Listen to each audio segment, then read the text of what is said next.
ഈ മറയൂർ എന്ന് കേട്ടാൽ നമുക്കൊക്കെ ഓർമ്മ വരിക ചന്ദനമാണ് അല്ലെ.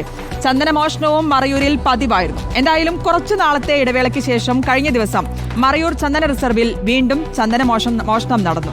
മോഷണത്തിന് ശേഷം ഒളിവിൽ പോയ പ്രതികൾ ഇന്ന് വനം വകുപ്പിന്റെ പിടിയിലായിരിക്കുന്നു. ഇവരുടെ വാഹനങ്ങളും കസ്റ്റഡിയിലെടുത്തു. മറ്റു പ്രതികൾക്കായുള്ള അന്വേഷണവും വനം വകുപ്പ് ഊർജിതമാക്കിയിട്ടുണ്ട്.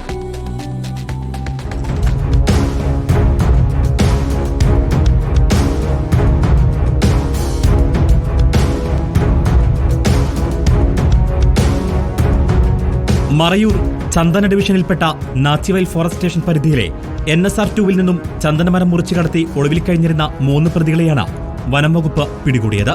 മറയൂർ മൈക്കിൾഗിരിയിൽ താമസിച്ചു വരുന്ന എറണാകുളം വെങ്ങോല സ്വദേശി വാളൂരാൻ വീട്ടിൽ അബ്ദുൽ ജലീൽ, പുളിക്കരവയൽ സ്വദേശി രാജേഷ് കുമാർ, മൈക്കിൾഗിരി സ്വദേശി മനോജ് കുമാർ എന്നിവരെയാണ് വനം വകുപ്പ് ഉദ്യോഗസ്ഥർ പിടികൂടിയത്.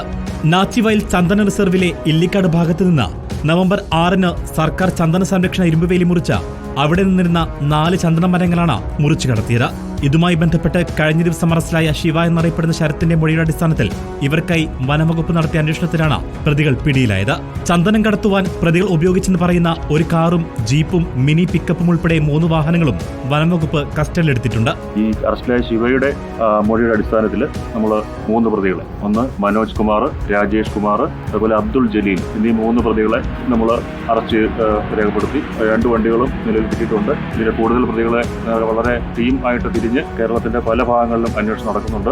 മറ്റുള്ള പ്രതികളെ ഉടൻ തന്നെ കണ്ടെത്തുന്നതിനുള്ള ഊർജിതമായ അന്വേഷണം നടന്നുവരുന്നതായി Nachivayal deputy range officer Suresh Kumar MS പറഞ്ഞു. ദേവികുളം കോടതിയിൽ ഹാജരാക്കിയ പ്രതികളെ റിമാൻഡ് ചെയ്തു.